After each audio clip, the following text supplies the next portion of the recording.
আসন্ন পবিত্র ঈদ উল ফিতর উপলক্ষে কেন্দ্রীয় ব্যাংক নতুন টাকা বাজারে ছাড়বে না।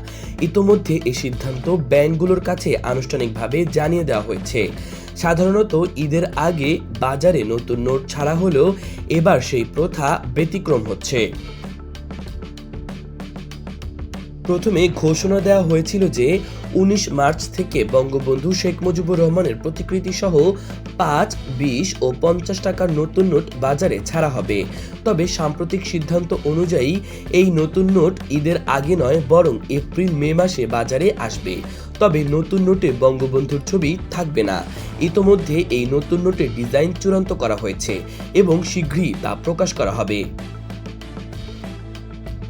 এই সিদ্ধান্তের অংশ হিসেবে জনসাধারণের মাঝে ফ্রেশ নোট বিনিময় কার্যক্রম আপাতত স্থগিত করা হয়েছে। এ বিষয়ে ব্যাংকগুলোর কাছে পাঠানো এক নির্দেশনায় বলা হয়েছে, আসন্ন পবিত্র ঈদ উল ফিতর উপলক্ষে ফ্রেশ নোট বিনিময় কার্যক্রম বন্ধ রাখার সিদ্ধান্ত গৃহীত হয়েছে। আপনার ব্যাংক শাখায় বর্তমানে যে ফ্রেশ নোট মজুদ রয়েছে তা বিনিময় না করে সংশ্লিষ্ট শাখায় সংরক্ষণ করতে হবে। এছাড়া পূর্ণ প্রচলনযোগ্য নোটের মাধ্যমেই সব ধরনের নগদ লেনদেন সম্পূর্ণ করার জন্য প্রয়োজনীয় ব্যবস্থা গ্রহণ করতে হবে।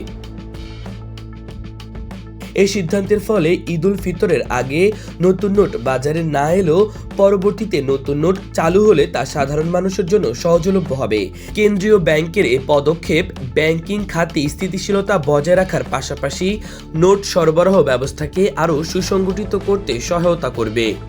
ইমন, তারুণ্য বার্তা।